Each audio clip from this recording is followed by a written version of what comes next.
Okay, welcome to the Career Nuggets podcast channel, hosted by Asma Randani. The show is all about career lessons from accomplished individuals, so listeners can avoid making the same mistakes in their career and learn from the best.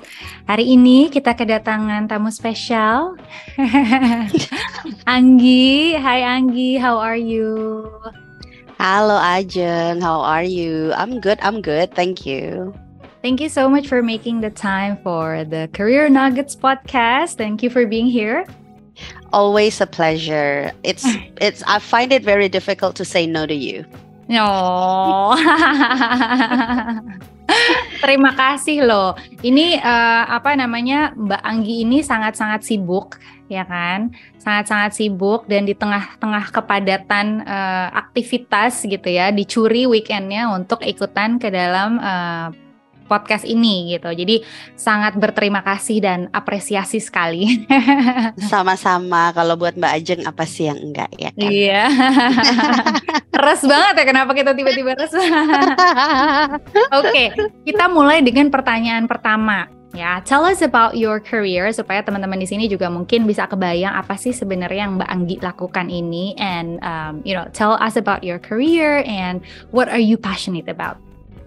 Okay, so about my career and what I'm passionate about. Jadi kalau karir sih sebenarnya mungkin seperti yang Ajeng tahu juga, aku praktisi komunikasi ya. Jadi udah dari sekitar 2008, my passion has always been in communication. Tapi memang sebenarnya ada dua. Jadi I don't know why, and I love the fusion of the both of this. Itu adalah communication sama technology. So my career back in 2008 started as a translator interpreter, actually, bukan sebagai praktisi komunikasi seperti misalnya humas, public relation dan seterusnya ya. Dan in communication, what I love the most itu adalah I'm a believer of there is no absolute truth in the world. Kayak mungkin Ajeng tahu yang kalau ada gambar angka 6 sama, so it depends which side are you standing on. For some it's the number of 6, for some it's the number of 9 gitu kan. Dan buat aku itu udah simple analogy to say that it depends where you look from which angle gitu. Jadi perbedaan for me itu adalah hampir suatu kepastian ya gitu. Ada hal-hal yang mungkin nggak selalu berbeda, tapi perbedaan tuh hampir selalu menjadi suatu kepastian. Dan buat aku akhirnya, if we want to live side by side with differences, kuncinya adalah understanding sama toleransi. Nah, aku ngerasa komunikasi is an effective bridge for that. Jadi that's what I love about communication. Karena even with differences, toleransi bisa tetap ada. People can still be very well informed, very well educated, dan make a decision of themselves gitu. Nah, kalau teknologi, I'm a tech geek by heart. Nggak tahu kenapa, dari kecil dulu selalu suka, tapi nggak pernah se-intelligent itu untuk coding gitu kan. Jadi ada pas-pasan nih, aku suka konsepnya, tapi kalau untuk benar-benar nyebur jadi kayak the engineer gitu ya, kayaknya itu juga bukan aku banget gitu. Karena I did actually learn IT dan dulu aku ngambil programming. So iya, aku masih kebagian tuh coding-coding dengan layar hitam dan benar-benar harus masukin code aja gitu kan. Tapi as a result, iya programnya jadi sih, tapi dengan segala keterbatasan dan segala error-error terus gitu kan. Jadi kayak when I try to do it, a lot of the process itu kurang di aku sebenarnya gitu. Tapi what I love the most about technology itu adalah the spirit itself ya. Karena kan they're always breaking through the old habit, right? Gitu. Jadi the constant challenge of challenging the status quo, bringing something new to the table, changing how we do things to be more efficient, to have more with less gitu. So just by those two alone, jadi aku kayak I'm so hooked gitu. Jadi pas aku jadi praktisi komunikasi dulu, aku pernah di agency. Aku juga I had the privilege and the opportunity to establish my own. Tapi sekarang aku kebetulan in-house lagi nih, Ajeng. Aku banting setir lagi sejak pandemi. Dan tapi hampir yang selalu konstan atau yang konsisten mungkin ya, bukan konstan, itu adalah portfolio aku hampir selalu di teknologi. Gitu. Meskipun role-nya selalu komunikasi, tapi portfolionya hampir selalu di teknologi. Oh wow, okay. I always admire how you would structure your sentences, you know, kayak I think you're one of the very few people yang kayak we become friends gitu ya, dari apa ya, dari my conscious decision ke okay, I want to be friends with this person. Jadi sebenarnya nggak seorganik itu, tapi kayak oh ini orang kayak menarik nih, ini orang menarik dan kayak I feel like I can learn a lot from her gitu. And so I don't know, kayak I think it was me ya pertama kali kayak ayo kita ke cafe yuk, kita ngopi apa segala macam, ya nggak sih? Iya. Ya kan? But you are interesting too though. Iya, jadi kayak bener-bener the first encounter I think yang waktu itu meaningful banget adalah when I was seeking for advice on like a job gitu kan, because you had more context on that particular job. Terus kayak the way you explain it to me, even though kayak you didn't really have anything to do with that job gitu kan, with that job offer gitu, tapi kayak the way you explain it to me as if you're also invested in my opportunities gitu. Jadi kayak oh wow, this person is really genuine, and like the way she structured her answer kayak apa ya, insightful gitu, compact, dense, dan okay, I want to be friends with this person gitu. Aduh, kamu jangan bikin aku GR loh. Tuhan tolong. Sebenarnya biasa aja, tapi no, but to be honest I think itu juga ya kadang-kadang yang aku suka dari komunikasi ya, the ability to connect, right? Dan kadang-kadang tuh kalau di komunikasi, so long our goal is objective and genuine, people can feel it loh. Karena kayak, you know, kalau kamu berkomunikasi karena kamu mencoba menjual sesuatu versus kamu truly believe in something, jadi kamu benar-benar berikan apa adanya untuk orang itu nimbang sendiri gitu kan. Nah itu jadinya beda banget biasanya, come across. Orang bisa ngerasain gitu yang lebih genuine yang mana. Benar-benar, dan it's very powerful sih, it's very powerful. I think kayak kalau misalnya kita boleh agak mencong sedikit kayak ngomongin tentang teknologi gitu, tentang AI, terus kayak a lot of people are scared that they're going to be replaced. Tapi I mean businesses is still about people. Like as long as the buyers or the customers are still people and not robots, kayak don't worry lah gitu, karena hal-hal yang kayak building connections, being authentic, being genuine itu masih belum bisa fully replace nggak sih, ya kan? Yes, I totally agree on that. Kayaknya kalau aku juga mungkin karena aku penyuka teknologi ya, I'm so excited about the presence of the new technologies arising. Tapi spiritnya itu lebih kepada kayak itu bisa membuat our job a lot more effective and efficient gitu. Tapi kalau misalnya kita ultimately objektifnya untuk building a bridge and connecting, I totally agree. Banyak banget nuansa-nuansa yang akan terlewat sama teknologi ya. Jadi kayak nuansa culture, misalnya market research apa yang people find it interesting itu juga nggak selalu sama.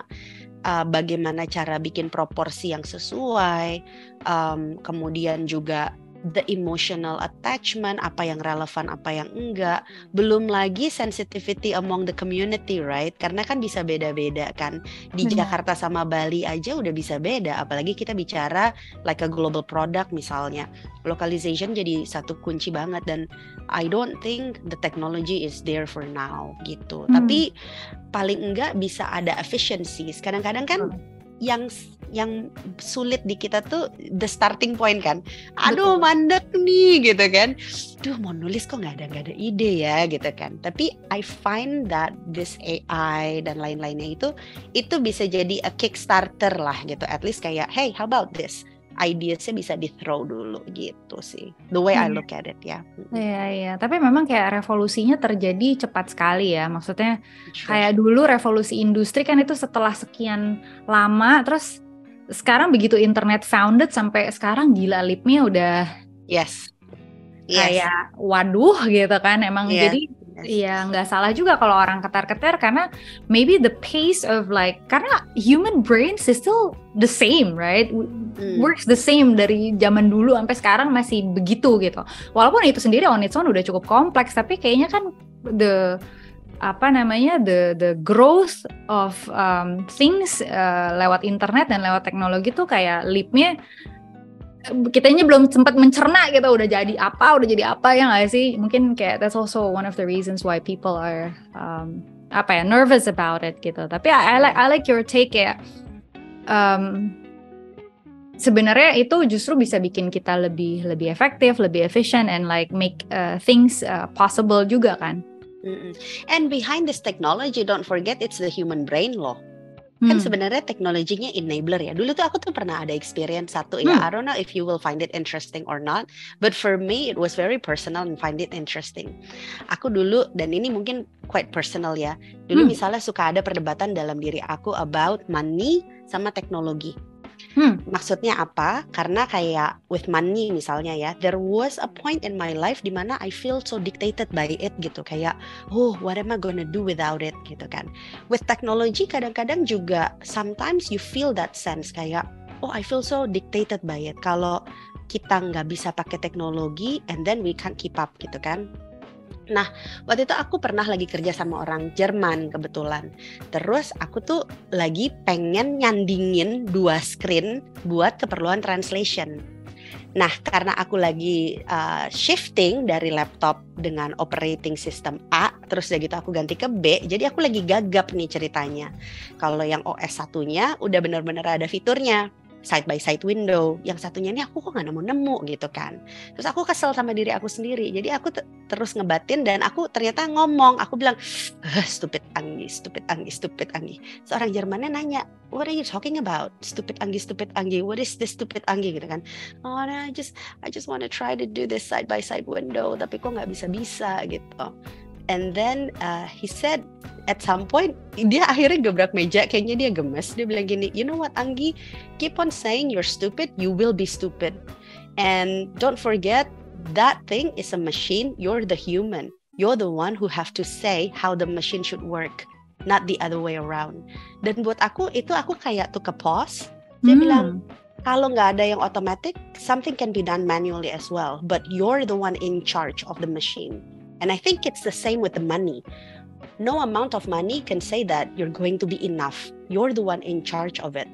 Jadi aku di situ kayak okay, pause, reflect, iya ya. And then akhirnya aku bikin manual gitu. Jadi aku akhirnya sandingin 2 tapi benar-benar manually. And then he looked at me, he said, see, now you're in charge. That's good. You're not being dictated by the machine. And I think that's what we need to remember. Yes, technology is so rapidly growing. Sometimes it's so crazy, but behind every development and innovation of technology is a human's brain loh, kalau menurutku ya. So it's because they keep on thinking, okay, apa sih misalnya dengan the new AI, apa sih yang jadi blocker buat orang getting started? Okay, here you go. Apa sih yang jadi blocker buat orang, so many volume of work, and then you need to be summarized in a compressed manner. Jadi segala sesuatu bisa lebih efisien in the terms of using your time. Okay, here's the AI for that. And tapi memang if the mindset itu kita jadinya mudah dikendalikan, that can be dangerous sih memang. Jadinya kayak we can get easily overwhelmed in it ya, gitu. Wow. My take sih, my personal take ya. Oh wow, that's a powerful story by the way. I think kayak, I mean, I can relate totally gitu kan dengan cerita itu. If I may add, jadi I think couple of days ago I watched The Landromat di Netflix.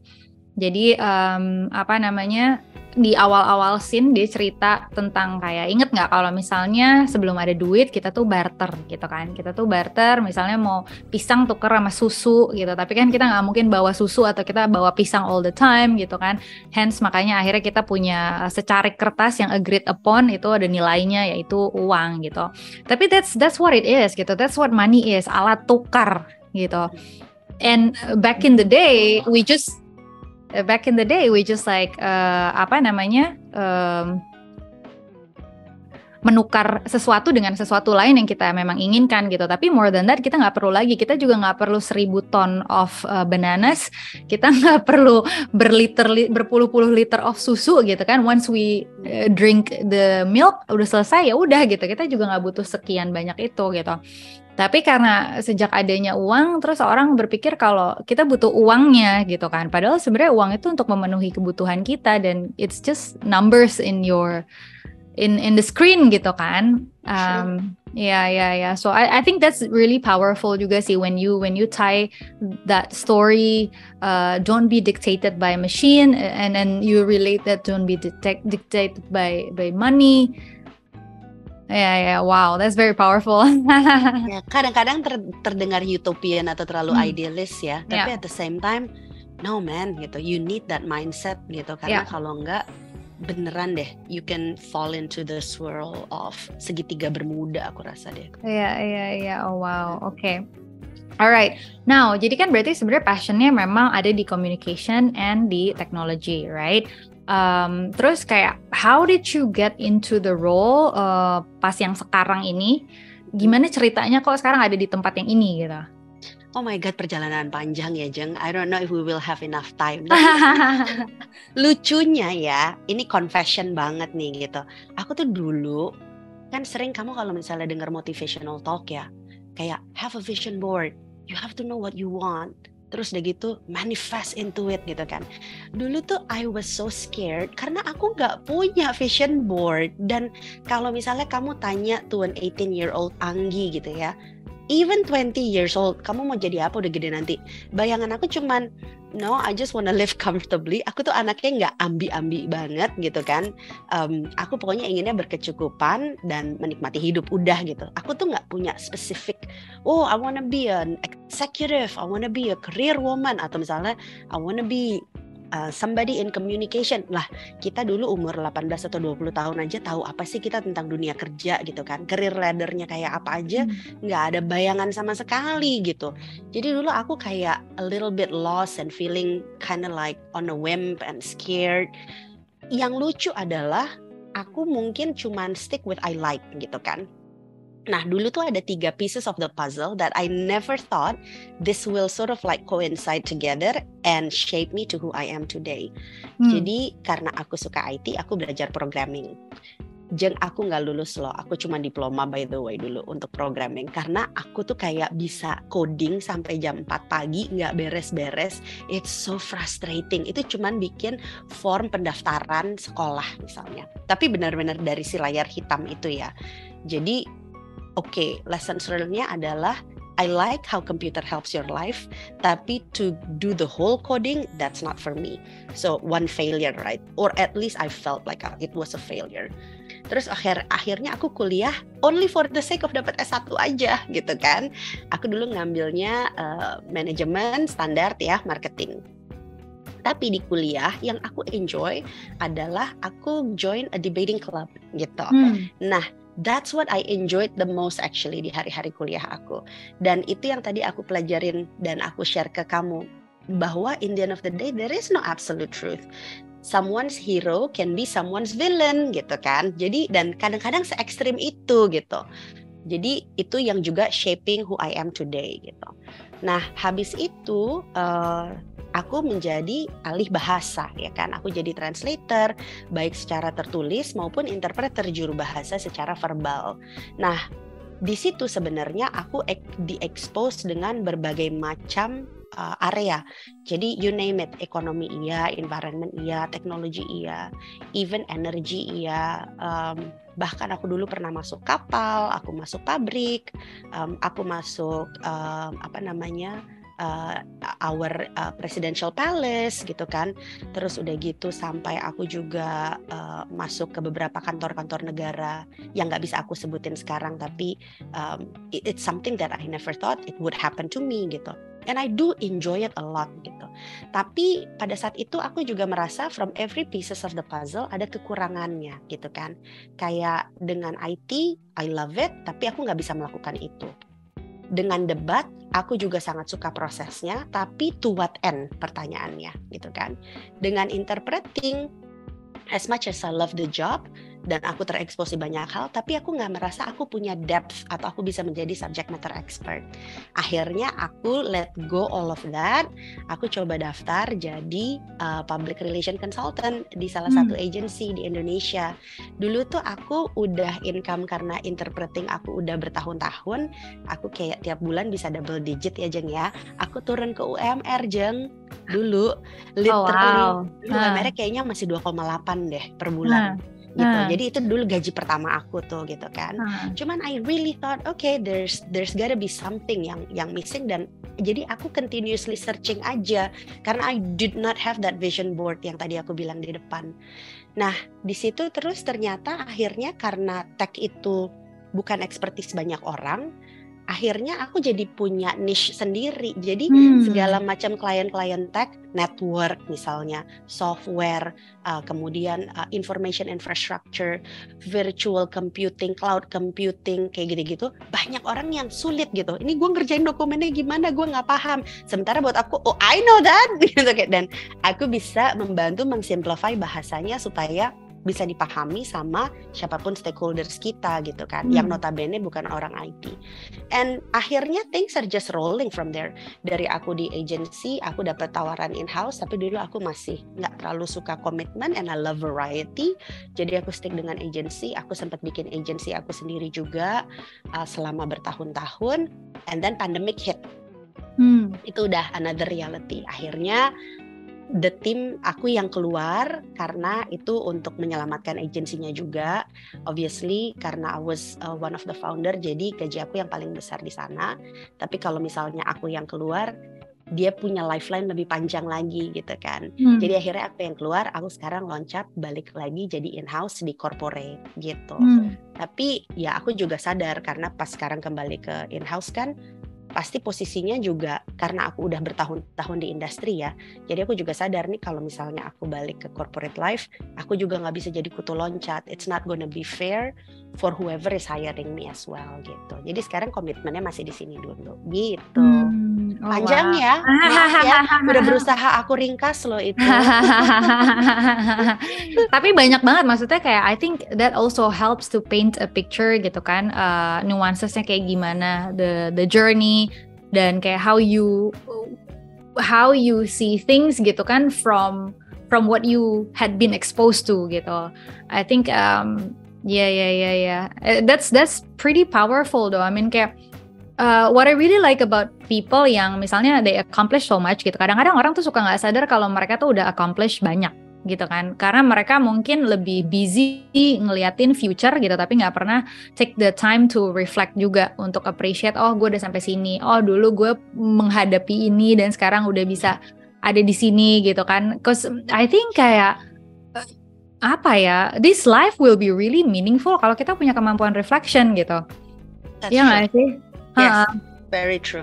Karena we give meaning to a certain experience only when we take time to reflect gitu. Ya kan? Yes. Otherwise kan kita looking forward terus kayaknya kurang yang karena kita belum ada di sana. Kita belum ada di sana gitu. Jadi kayak life is becoming meaningless because we're too forward looking gitu.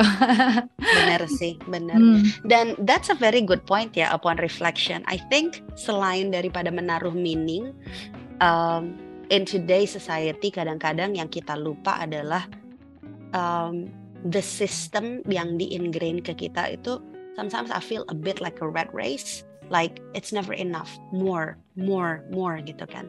Tapi kayak when enough is enough gitu. Itu yang kadang-kadang juga selalu menjadi pertanyaan. Akhirnya, and I think it's going to become more powerful ketika paling nggak kita bisa mendefine when enough is enough for us. I know it's not going to be stagnant and it's going to be a continuous work, tapi when we want to be more atau kita mau grow, itu juga jadi an informed choice gitu. Jadi kita nggak ngerasa bahwa enggak kok at any given time. Kadang-kadang kita suka dengar kalau dari teman, gue harus gini, gue harus gitu. Tapi if you really pause and reflect, nggak ada loh keharusan gitu kan. Kayak it's always a choice gitu. Tapi is it gonna be enough for you? Itu pertanyaannya gitu. Jadi I think that's a very good point sih, Jeng. Ini kalau misalnya ngobrol sama lu bisa lama banget ini. Aduh.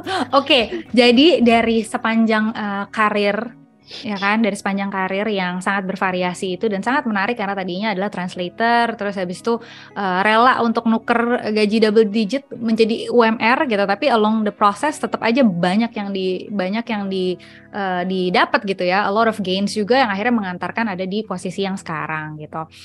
Apa 3 highlights yang bisa dibagi sepanjang karir? Mungkin yang pertama itu adalah tentang building trust ya. Jadi kalau misalnya kerjaan kita di komunikasi, when we manage company's reputation, itu kan it's all about building trust. Tapi yang kadang-kadang orang lupa, even ketika kita dulu, aku sebagai freelancer gitu ya, atau aku sebagai business owner, or even you as an employee misalnya, itu kan it's always about building trust. Ultimately siapapun stakeholdersnya. Ketika aku tadi bilang you, I don't only refer to you ya Jeng ya, because you're not an employee, tapi just people in general. I'm so sorry about that. Ya, jadi aku rasa tuh about the importance of building trust and how hard it is gitu. Karena I think people are becoming more critical today, and people are becoming more critical and sensitive juga gitu. Entitled, maybe some you can see that, tapi menurutku kalau critical nih asin, aku nggak tahu nih akan kamu sensor atau enggak gitu ya. They can smell it when it's not genuine, aka BS, ya kan? Yeah. Nah, artinya kalau kita mau building trust, I feel like, and this is applicable for individual, whatever role that is, and also for a company, there's always a part that makes you vulnerable, that you need to be ready to open publicly. Dan itu it's so hard because it means you gotta deal with your own demon or insecurities, right? Even to yourself that's hard, especially when you want to make it open to the public. Karena things are not black and white. There is no such thing as a perfect something. There's no such thing as a perfect product. There's no such thing as a perfect solution. There's no such thing as a perfect system. Kalau nggak, buat apa ada kita di sini manusia, ya kan gitu. Tapi sometimes it's very difficult for us to say that it's okay not to be perfect, gitu kan. It's okay not to be okay, sampai ada drakornya, ya kan. And transparency itu kan penting gitu ya. Tapi juga bukan berarti semua dibuka. Masa sih kalau ini apalagi orang-orang Jawa mungkin ya, orang tuanya pernah ngomong kan, kalau misalnya jeroan ya jangan dipamerin ke seluruh dunia gitu. Jadi it's about finding that balance, karena when you want to communicate and you want to build trust, but you don't also show the vulnerable part in you, people are getting more critical and think that kok bagus semua ya, gue nggak percaya deh gitu kan. Kayak gue curiga deh, kok si Ajeng perfect banget ya. Atau kadang-kadang kamu pernah nggak ngobrol sama teman kamu, gila tuh perempuan perfect banget, pasti hidupnya nggak bahagia misalnya ya, kayak gitu. Kadang-kadang bercandaannya ya gitu. Tapi kan sebenarnya it insinuates that people no longer believe such thing called perfection gitu. Nah jadi in the end of the day, what's so hard is finding that balance, right? To what extent I need to showcase my vulnerability and be okay with my insecurities. Tapi to what extent some things are just going to remain private. Karena ya, it's my private life. I have the right to do that. And again, applicable to the company. Itu kan private knowledge aku misalnya. Atau it's my trademark. Atau it's my knowledge, copyright gitu-gitu kan. Jadi mereka juga punya hak untuk menentukan mana yang dibuka sama yang enggak. gitu. So that is perhaps my number one key takeaway. My number two key takeaway adalah dulu, karena aku dulu anak marketing obviously, aku dulu a fan of research gitu. Even until today kok, I am a fan of research. Tapi at the same time, karena aku juga mungkin di tech ya, aku kadang-kadang suka ngerasa misalnya nih internally tech berpikir kita akan ke sini, we're going to create something new like this gitu ya. And then we'll do market research. Market research-nya tuh nggak nyampe ke sana gitu.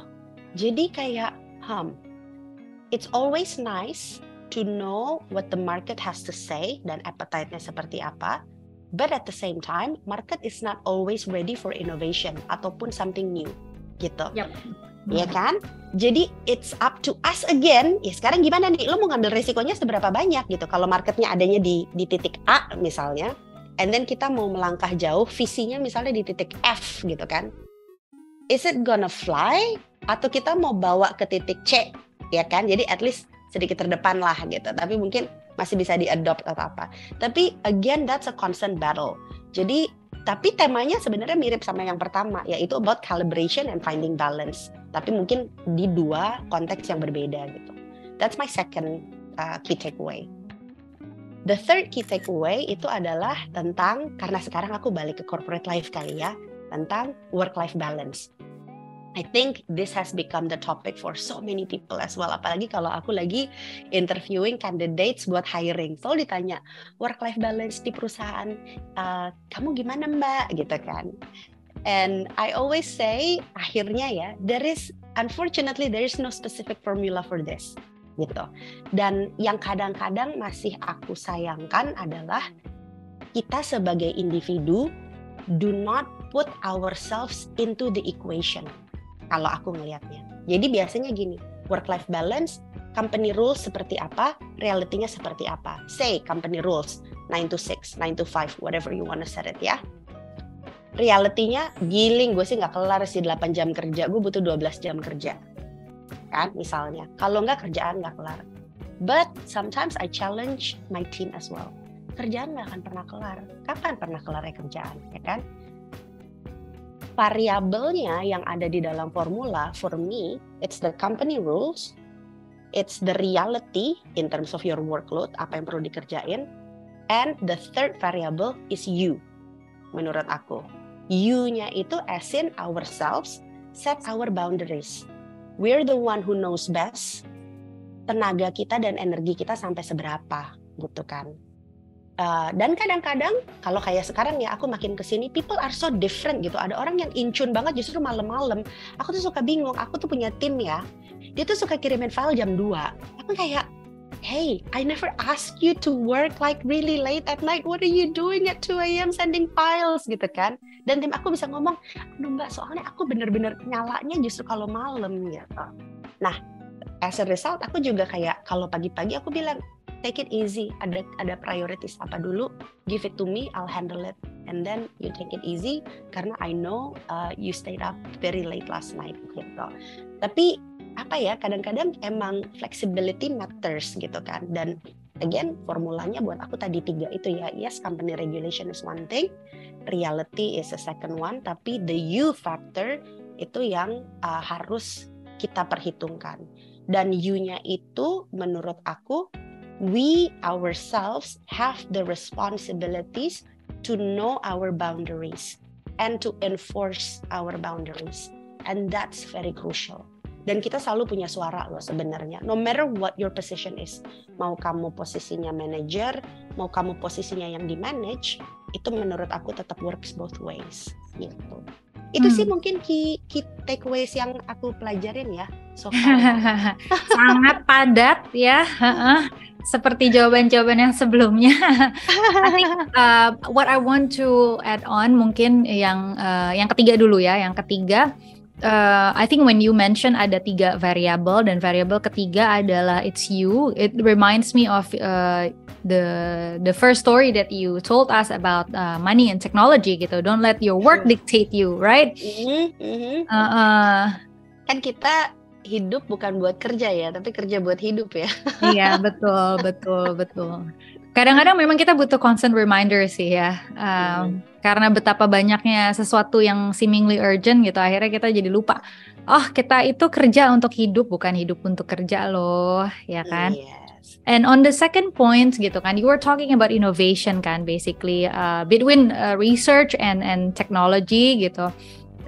It all comes back juga ke innovation, karena when you were explaining point number 2, that reminds me of the quote from Henry Ford yang dia bilang, ya kan, kalau gue nanya sama orang maunya apa, mereka mau faster horse, ya kan? Yes. Mereka nggak mau mobil. Exactly. Yes. Dan itu kan behind technology is someone's brain, right? It's someone's vision, someone's imagination. Jadi teknologinya jadi enabler, and that's what I love the most about technology, Jeng. Iya, make sense. Terus kalau misalnya kan tadi adalah 3 hal yang key takeaways-nya ya. What about your biggest mistake? Apa nih mistake yang pernah dilakukan dan kemudian akhirnya melalui proses refleksi kayaknya harusnya nggak kayak gitu kan? Ceritain mistake apa dan proses refleksinya gimana dan perubahan apa yang terjadi setelah itu? Cuman 3 ya, soalnya kalau mistake banyak. Terserah mau berapapun. Oke, mungkin yang pertama the rat race I talked to you about ya, makanya emang akhirnya penting banget seperti kata kamu tadi, reflect and just stop, pause and then reflect. Jadi kalau aku tuh dulu, and this was especially true in my 20s ya, kita tuh at least I can't speak on behalf of others, tapi what I observe from myself and observe from around, I don't know if it's true or not gitu ya, tapi what I observe in the 20s, kita masih cari recognition, kita masih cari affirmation. Dan kita baru starting from zero kan. Jadi it's like more gitu. Itu selalu bergaung di kepala. Obviously mistakes-nya banyak di aku ya. Nggak tahu when to stop. Dulu aku langganan setiap tahun pasti masuk rumah sakit. Di rumah sakit pun masih maunya kerja. It's like my worth and my validation itu melalui dari hasil karya kerja aku gitu. I'm sure it sounds, kamu ketawa-ketawa kan? I'm sure kayaknya kamu ngelewatin itu juga gitu kan. Cuman akhirnya itu tadi, nah aku tuh agak-agak ekstrim. Jadi kebetulan I have a personal history di mana keluarga aku dulu terlilit hutang aja gitu kan. Jadi I try to also participate lah, ngebantu gitu di keluarga aku membayar hutang. Tapi akhirnya there was a part in my life di mana I was dictated by money. Makanya masuk ke rat race-nya gampang banget gitu kan. It's about getting more money karena solutionnya adalah money gitu. Yang lucu adalah ketika hutang-hutangnya sudah lunas and then I earn so much more gitu kan. Misalnya kayak aku dulu anggaplah di 2008 for argument sake misalnya ya, aku earn dalam 1 tahun misalnya 10 juta gitu ya. Terus di 2009 anggaplah aku nargetin, kalau misalnya industry standard naiknya 10-15%. No, I wanna target 50%. Jadi aku pengen 2009 aku bisa di 15 juta 1 tahun misalnya kayak gitu. I actually made it above that. Jadi kayak 70-80% increase gitu kan. Dan sebenarnya it's actually quite remarkable gitu. Tapi dulu yang jadi salah satu hal yang nampar aku adalah why is it still not enough? Why the fear was still there? I thought this is the solution, right? Jadi logikanya nggak masuk gitu. Nah ini udah sesuai dengan perhitungan gue gitu, if not more. Tapi kenapa tetap masih fear-nya ada dan I'm still very much driven by it and dictated by it. Kayak seolah-olah nggak kuasa. Jadi yang aku lakukan dulu agak-agak ekstrim. Aku identify barang-barang yang aku highly attached, dan itu aku jualin semua.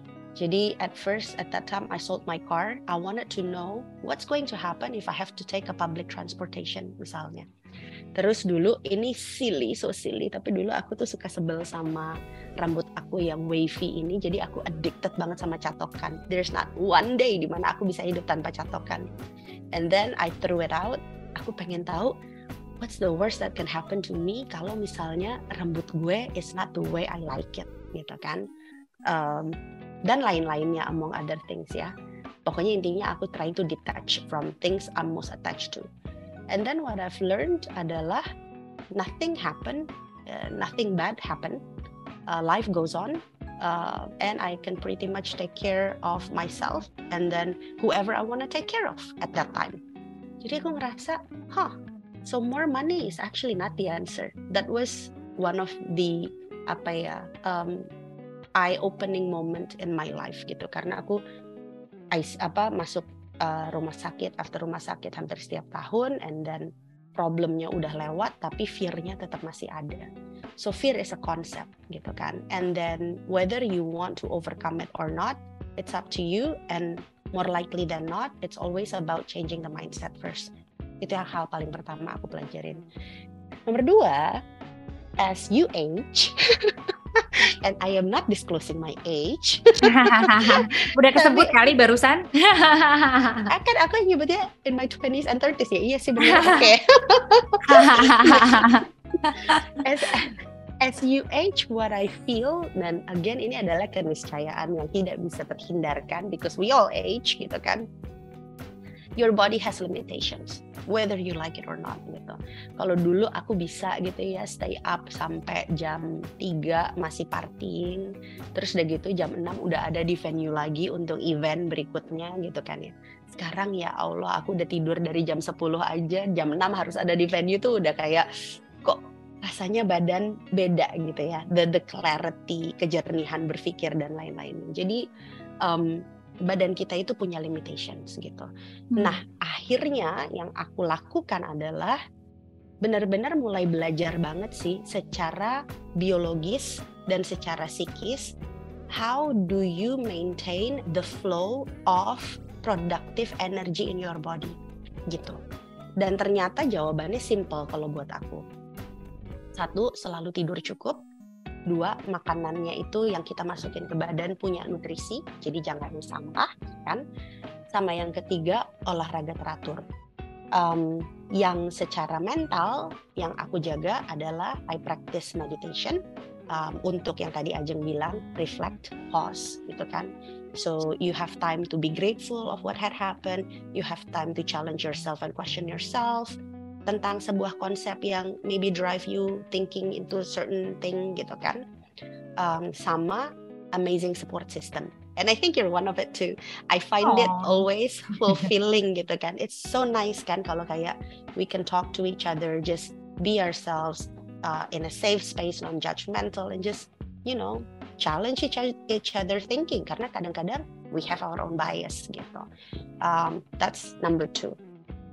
Number 3 adalah sebenarnya masih terusannya dari number 2. Tapi that practice itu benar-benar dibuat konsisten, karena what I'm aiming for ultimately ada 2 hal. Yang pertama, resilience. Resilience more mental dan physical. Tapi bukan berarti physicalnya nggak di-touch. It's still important. Kenapa? Because life without failures is life without growth. Buat aku. Artinya, you need to set yourself ready physically and mentally for failures. So, hence, resilience is very important. Karena kalau misalnya kamu jatuh sekali and then self-esteem hancur, nggak ada resilience, nggak akan bangun lagi gitu. Padahal for every leap you need to take, biasanya pasti ada deh, entah jatuh atau kesandung. Tapi pasti ada deh gitu, nggak mungkin smooth banget gitu ya. Apalagi kayak aku gak ada privilege hidupnya, ya ada sih gitu, bukan gak ada, no, I will correct that. Tapi at least sometimes I feel gak ada privilege, siapalah gue gitu kan. Jadi artinya resilience harus dibangun. Yang kedua adalah endurance. I always think consistency wins most of the time. Don't focus too much in what kind of a leap or how big of a leap that you can make in 1 year, tapi benar-benar fokus on just doing it consistently. It'll pay off one day. Itu sih paling 3 hal yang aku pelajarin dari segala macam kesalahan aku ya. Tapi kesalahan aku sumpah banyak banget. Especially if you ask my team in the past ya, kesalahan aku banyak banget. Your last sentence itu reminds me of one of my conversations that recently I had with my friend gitu ya. Jadi dia tuh orangnya konsisten banget gitu, resilience, dan dia sendiri mengakui, Jeng, gue tuh orangnya nggak pinter-pinter banget, tapi gue gigih dia bilang gitu. Tapi gue gigih. Jadi orang kalau misalnya mereka cepet nangkep, cepet udah sampai sana, tapi terus mereka bosen atau mereka give up gitu kan, karena it's no longer challenging for them apa segala macam. Gue bisa tuh masih di situ kayak kura-kura gitu kan. Jadi lucunya dia tuh cerita ini kayak that's also one of the qualities that I really admire about my this particular friend. Dia itu kayak vulnerable-nya dikeluarin. Dia bilang ini, gue tuh nggak pinter Jeng, gue sama sekali nggak pinter, cuma gue konsisten aja gitu. Dan gue bisa ada di sini ya bener-bener cuma karena gue gigih aja sih gitu. Tapi kalau dibilang pinter, waduh gue lemot banget gitu. Jadi kayak dia sendiri tuh nggak malu gitu. Dia bilang kayak tahu nggak zaman dulu waktu gue kecil, nyokap gue bilang sama gue, nak, kamu tuh kalau misalnya teman-teman kamu ngerjain PR butuh waktu sejam udah selesai, kamu butuh waktu 3 jam untuk menyelesaikan PR kamu, gak apa-apa gitu. Yang penting kamu keluarin yang terbaik dari kamu, nanti lama-lama kamu bisa berhasil gitu. Jadi kalau memang kamu merasa kok saya ketinggalan, tapi kamu konsisten aja, tekun gitu, nanti kamu sampai sana juga, nggak usah ngelihat ke kanan ke kiri, kamu pasti berhasil on your own path. Itu powerful banget, dan dia parah. Dan nyokapnya kebetulan udah nggak ada gitu, tapi dia tuh inget itu terus. Jadi pada saat dia berkarir dan segala macam tuh dia kayak gak apa-apa, kalau orang udah sampai duluan gak apa-apa, aku tekun aja gitu. Jadi orangnya benar-benar gigih banget gitu. So when you were saying about consistency gitu, I think I also would love for other people, kayak more people untuk realize kayak lo nggak perlu sepinter itu, dan kalau misalnya lo kena fail, misalnya kena gagal atas sesuatu, it doesn't really define who you are gitu kan. More often than not itu sebenarnya justru shaping you to be more karena orang tuh ngerasa insecure pada saat mereka meng-compare diri mereka terhadap orang lain kan. Betul. Kalau mereka cuma ngeliatin diri mereka sama progresnya mereka sendiri, sebenarnya they know that they're making progress, but they're insecure because their progress might not be as fast as other people. So itu kayak rootnya comparison. That's true. Yeah, that's so true. Dan kayak that's the beauty of being unapologetic with your insecurities ya, kalau di cerita teman kamu ya, how powerful it can be gitu. Dan that is also why I think kalau tadi kita bicara ke building trust, mungkin kalau kita bisa rewind sedikit, building trust to yourself is also equally important, right? Gitu. And sometimes it starts with a harsh conversation with ourselves about our insecurities, tapi not making it as a stopper ataupun as a blocker, but really about how do we navigate then moving forward, because it's just about moving forward, right? Gitu. Dan as you said as well, mungkin consistency kadang-kadang it's because people get bored, especially in today's society juga. Everything is so instant with the technology, obviously gitu. Kita kadang-kadang suka lupa that in real life the process is way longer dan nggak bisa gitu kan benar-benar semuanya dikompres jadi yang singkat-singkat aja gitu.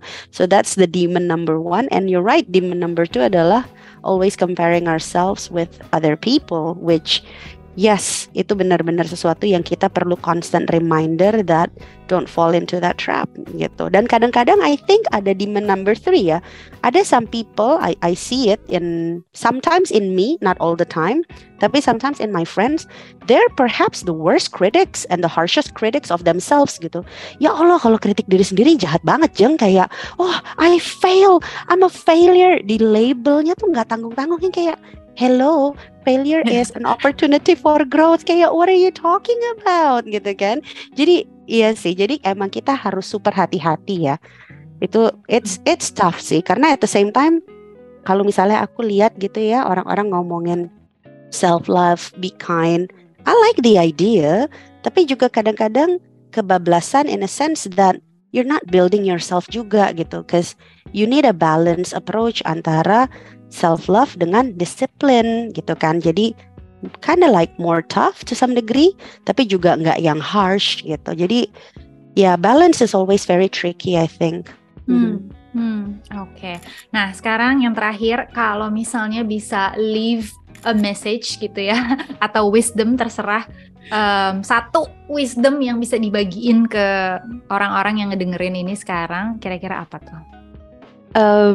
Mungkin number one adalah berdamailah sama insecurities kita masing-masing ya. Itu nomor satu banget, karena everything starts with self-acceptance and building self-esteem inside buat aku. And that part is not going to happen before you kind of sit down with yourself and talk with yourself about your insecurities, just like your friends gitu. I think it's amazing that this person has the parental support juga sih, even to build that up dari dia dari kecil gitu ya. Tapi not everybody has that luxury to some degree. Kayaknya kadang-kadang in many cases we need to deal with that ourselves and go through the process and walk the path ourselves. Dan itu sebenarnya quite normal sih. Jadi nggak perlu dilihat sebagai sesuatu yang it's very unfortunate you did not have parental support. No, I think it's very normal. Tapi itu dia making peace with your insecurities itu penting banget. Yang kedua sebenarnya stretching with that gitu ya. Once you fight your insecurities, biasanya you know yourself better. Tapi yang kadang-kadang orang suka lupa, it's the constant work of knowing yourself, because we're not stagnant, kita tuh manusia, kita selalu berubah gitu. Jadi misalnya hari ini aku insecure soal rambut, besok aku udah misalnya find acceptance gitu ya, besok mungkin aku insecure soal jerawat gitu, udah bisa berbeda lagi gitu kan. So you will need to continuously know yourself by going through that process yang dijadikan sebagai sebuah habit. Itu menurut aku sulit memang membangun habit, but very important, karena kalau enggak we only do the work once, kita ngerasa udah cukup, and then that's it, we stop growing. So the constant calibration between knowing yourself sama the willingness to grow, the grow mindset-nya itu sendiri, the growth mindset, itu menurut aku yang mungkin bisa hopefully kalau buat aku at least that's how I practice living my life on a daily basis. Setiap pagi misalnya atau malam meditate, look at myself within.